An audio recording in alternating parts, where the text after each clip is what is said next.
Artes Fatti. Artes Fatti, il primo programma radiofonico sulla contemporaneità dell'arte. Artes Fatti.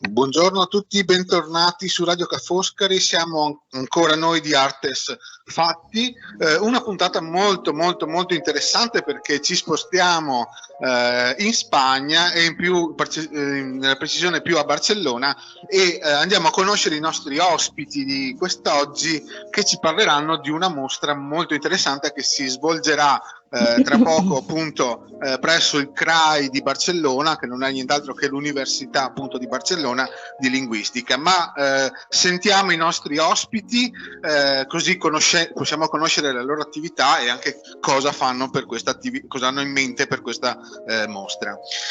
Abbiamo in collegamento il presidente dell'Istituto di Cultura di Barcellona, Lucio Izzo. Buongiorno Izzo, ci sei? Buongiorno. E invece per l'Università di Barcellona abbiamo Esther Aceda che sta facendo un piccolo corso di spagnolo un po' alla volta. Ciao Esther. Ciao Nicola, buongiorno.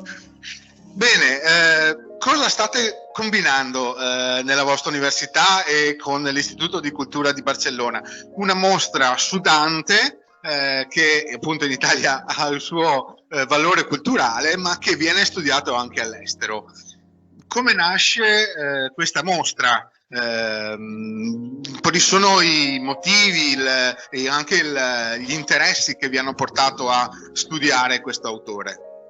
Grazie Nicola, innanzitutto ti ringrazio per l'invitazione al vostro programma Artes Fatti, perché tempo fa ho fatto una collaborazione con il sistema bibliotecario di Ateneo e tornare alla vostra università e tornare a casa.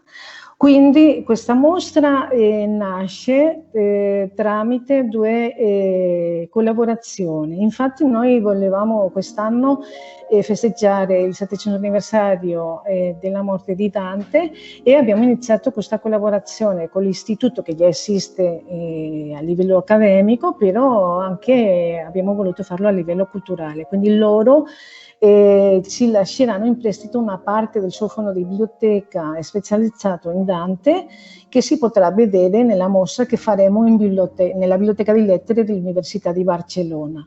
L'altra collaborazione è stata con un illustratore e vignettista veronese che ha illustrato un libro che è uscito appena fa qualche mese che relata l'epoca di Dante a Verona e quindi lui ci permette di usare le sue illustrazioni per dare un po' di colore alla mostra. Questa mostra inizia la settimana prossima e sarà disponibile fino al 31 di ottobre, quindi se potete, se volete, siete tutti invitati. Quindi la nostra politica culturale quello che tenta è di sviluppare questi collegamenti col territorio e anche i collegamenti nel nostro spazio di attuazione, nel nostro caso la facoltà. Quindi tentiamo di offrire delle attività culturali che formino parte di un insieme.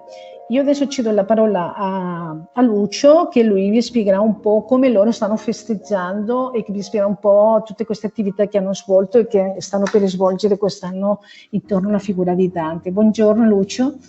Buongiorno, grazie a entrambi, naturalmente all'Università di Barcellona e a Radio Ca' Foscari. Sì, l'Istituto di Cultura, immagino che sappiate cos'è. Gli istituti di cultura sono in tutto il mondo, sono un organismo che è legato al Ministero degli Affari Esteri e che appunto promuove la cultura italiana a tutti i livelli in tutto il mondo. In particolare per le attività dedicate quest'anno ai 700 anni della morte di Dante, abbiamo come tutta la rete mondiale di istituti di cultura un programma molto intenso di attività. Naturalmente il nostro uno dei nostri interlocutori privilegiati è chiaramente l'università. Perché? Perché, e lo dico con orgoglio tutto italiano, l'Università di Barcellona e in generale gli italianisti in Spagna sono, se non i migliori del mondo, insieme naturalmente agli italiani, ma certamente ai massimi livelli. Voglio ricordare che le due prime traduzioni in assoluto fatte di Dante in una lingua straniera risalgono al 1400. La prima è stata fatta in prosa e in castigliano e l'anno dopo in versi in catalano. Sono in assoluto le prime traduzioni fatte al mondo di Dante, quindi questo è importante ricordarlo. Cosa facciamo quest'anno per le celebrazioni dantesche? Molte cose. Innanzitutto abbiamo questa mostra e un convegno che verrà organizzato insieme alle università di Barcellona, all'Università Autonoma di Barcellona, alla Pompeu Fabra, ma anche all'Università Complutense di Madrid, del quale questa mostra è, come dire, una espressione importantissima. Abbiamo nel corso dell'anno, come Istituto Italiano di Cultura, presentato una nuova edizione, una nuova traduzione della Divina Commedia, una splendida traduzione in spagnolo commentata, che è frutto della collaborazione dei maggiori dantisti spagnoli. Insieme, partendo da questa presentazione della nuova edizione, abbiamo cominciato una lettura di Dante nella migliore tradizione che risale al nostro Rinascimento, che andrà avanti per i prossimi anni. Quindi ogni mese verranno letti i vari canti della Divina Commedia, cominciando naturalmente dall'Inferno e terminando con il Paradiso. Accanto a questo, qui mi ricollego appunto a quanto si è detto finora, ci saranno altre attività, soprattutto per quanto riguarda le arti visive. Perché? Perché Dante ovviamente è stato un'ispirazione immensa, non soltanto nel campo della letteratura, del pensiero, della stessa filosofia, ma anche ha ispirato straordinarie opere d'arte visiva, cominciando dalle illustrazioni fatte da Botticelli fino a finire ai giorni nostri anche con grandi illustratori, passando per William Blake nei secoli scorsi e finendo con un artista importante quale Salvador Dalì, un artista catalano, che nel 63 su richiesta del governo italiano, del Poligrafico dello Stato, ha fatto una celebre illustrazione della Divina Commedia che noi ripresenteremo con una mostra speciale a ottobre. Quindi c'è molto carne a fuoco ed è una cosa molto interessante, perché si sta aprendo un vaso molto bello di relazioni anche tra appunto Dante come simbolo della cultura italiana e appunto una cultura molto viva come quella spagnola, che insomma ci fa piacere e anche ci incuriosisce. È molto interessante anche sapere il motivo di questa relazione che si crea tra la biblioteca di Barcellona e la realizzazione di queste mostre, soprattutto. Sì, Esther, vuoi intervenire? Sì. Beh, io ad esempio come responsabile della gestione culturale in biblioteca penso che è importantissimo questo collegamento col territorio e questa capacità di sviluppare dei progetti culturali che includano un insieme di attività e di sforzi che danno un prodotto assolutamente molto più ricco e che permettono nel tempo e nello spazio anche sviluppare altri progetti che all'inizio non si pensavano, e per me ha questo valore. Certo, ovviamente per noi come Istituto di Cultura è fondamentale, noi sappiamo che non soltanto la promozione della lingua ma della letteratura e della cultura in genere vede nelle università un punto, sono il fulcro di questo. Oggi noi siamo abituati a pensare alla promozione della cultura italiana su tutti gli aspetti, dal cinema al design, alla moda, alla gastronomia, eccetera. Ma è vero che alla base di tutto ciò c'è la conoscenza della lingua, della letteratura e della cultura italiana. Chi si avvicina, io non mi stanco mai di ricordare questo, avvicinarsi all'Italia, alla nostra cultura, senza conoscerne la lingua, senza conoscere la storia culturale, anche la storia letteraria, di fatto non consente veramente di apprezzarla e di esserne veramente partecipi, perché la lingua è quello che dà forma al pensiero, e appunto è una cultura. Conoscere quindi le opere presenti in una biblioteca, soprattutto opere preziose e di una incredibile bellezza come quelle conservate in particolare in Spagna e nelle biblioteche che prima menzionava Esther, è fondamentale, e soprattutto appunto è fondamentale condividere con tutte, con altre istituzioni, ma anche con il territorio, con le persone, esatto, che questo non conoscono. Quindi l'università non soltanto come centro di ricerca di eccellenza, no, come centro anche di conservazione, ma anche come luogo di servizio a tutto il territorio, anche a quelle persone che non hanno l'opportunità, naturalmente, o semplicemente non hanno più l'età per frequentare l'università in quanto studenti. Sì, infatti la mostra è di libero ingresso, voglio dire, non è pensata soltanto per lo spazio universitario, quindi aperta a tutto il mondo. Molto interessante, perché quindi è l'università che si apre appunto al territorio, alla società, che non sia solo quella universitaria.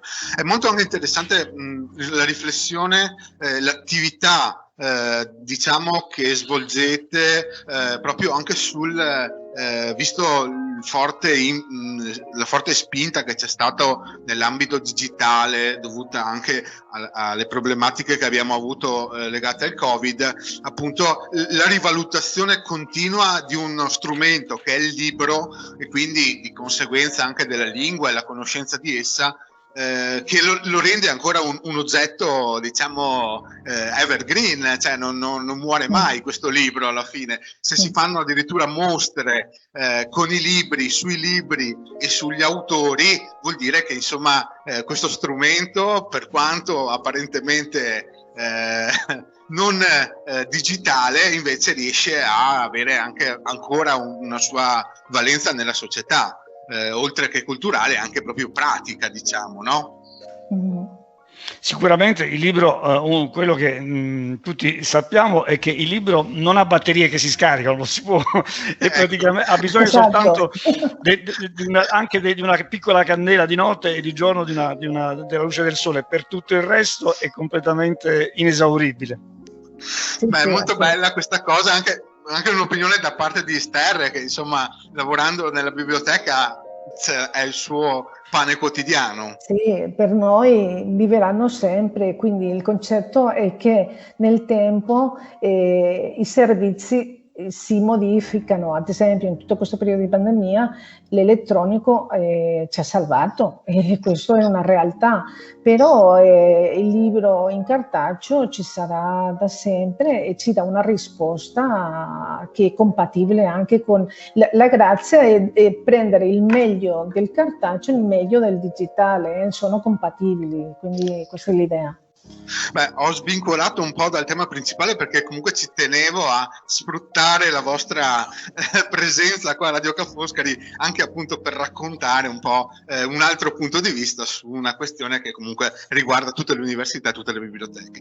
Tornando a Dante, come vedete voi Dante? È ancora attuale questo autore che dopo 700 anni è ancora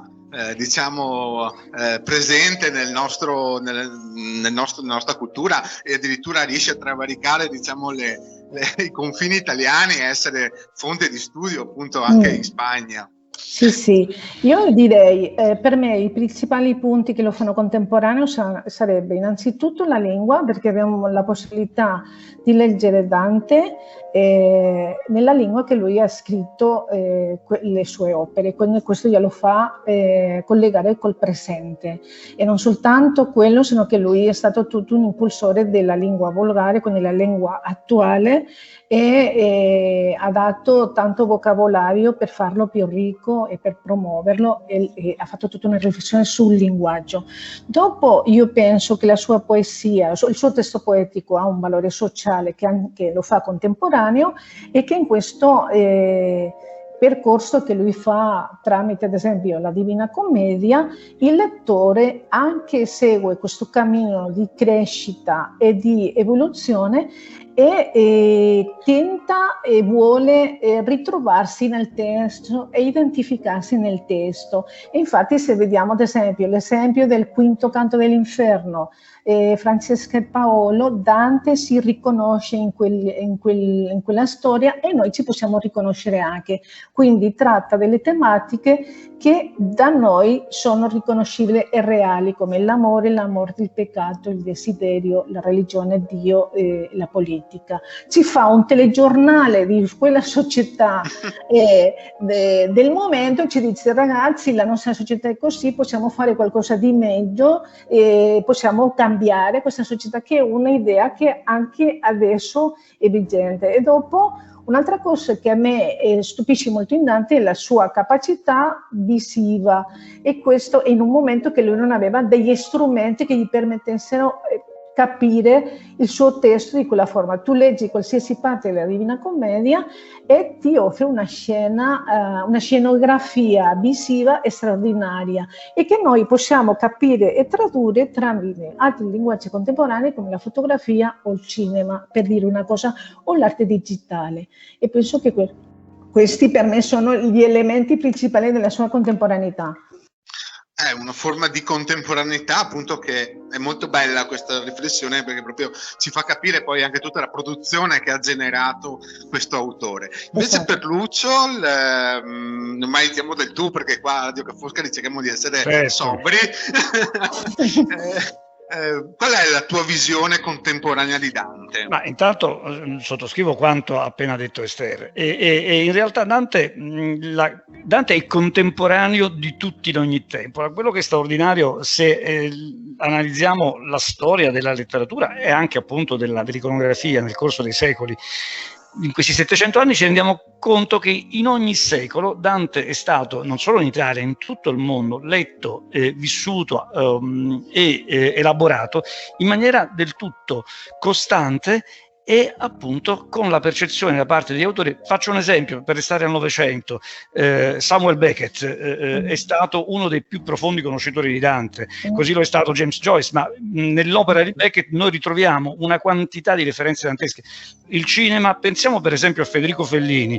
Federico Fellini, Fellini è disseminato, Fellini adorava Dante, e tutte le sue opere sono disseminate di riferimenti più o meno simbolici, più o meno reali. Molti dei suoi film a Dante e il rapporto a Dante e Fellini è stato dedicato molti studi, ma questo vale per tutto il mondo e per tutti gli ambiti artistici. Quindi il pensiero di Dante, quello che appunto ricordava Esther, il pensiero di Dante e il suo linguaggio, il modo di approcciare è sempre contemporaneo, perché Dante è vivo.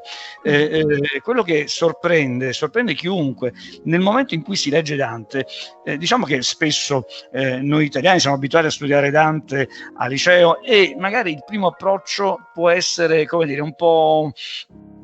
diciamo, lo studente spesso è spaventato, e invece poi capita sempre che quando si comincia a leggerlo si viene coinvolti, si viene presi appunto dalla vitalità. Ecco, questo è la vitalità di Dante, è quello che poi alla fine riesce a renderlo contemporaneo di tutti in ogni tempo, e a trasmettere al lettore una quantità di input che poi ciascuno elabora nel suo modo.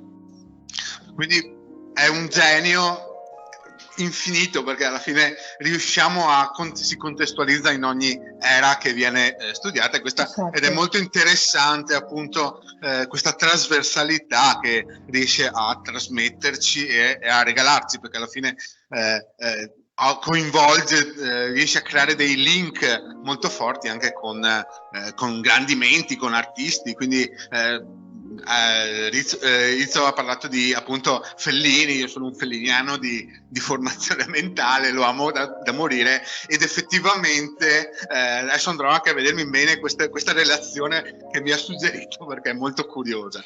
Bene, io ringrazio, intanto purtroppo il tempo è tiranno e quindi dobbiamo chiudere purtroppo per oggi, ma sicuramente ci farebbe piacere di avervi come ospiti in altre occasioni, visto che gli stimoli che ci avete lasciato e gli input sono molti e molto interessanti.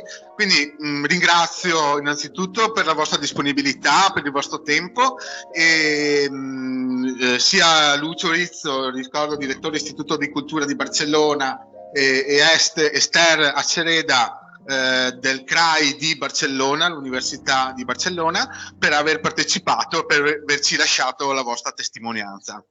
Grazie a te. Grazie a voi, a prestissimo. Grazie. E a prestissimo, grazie A mille. presto. Vi ringrazio a tutti voi radioascoltatori. Vi ricordo il prossimo incontro sempre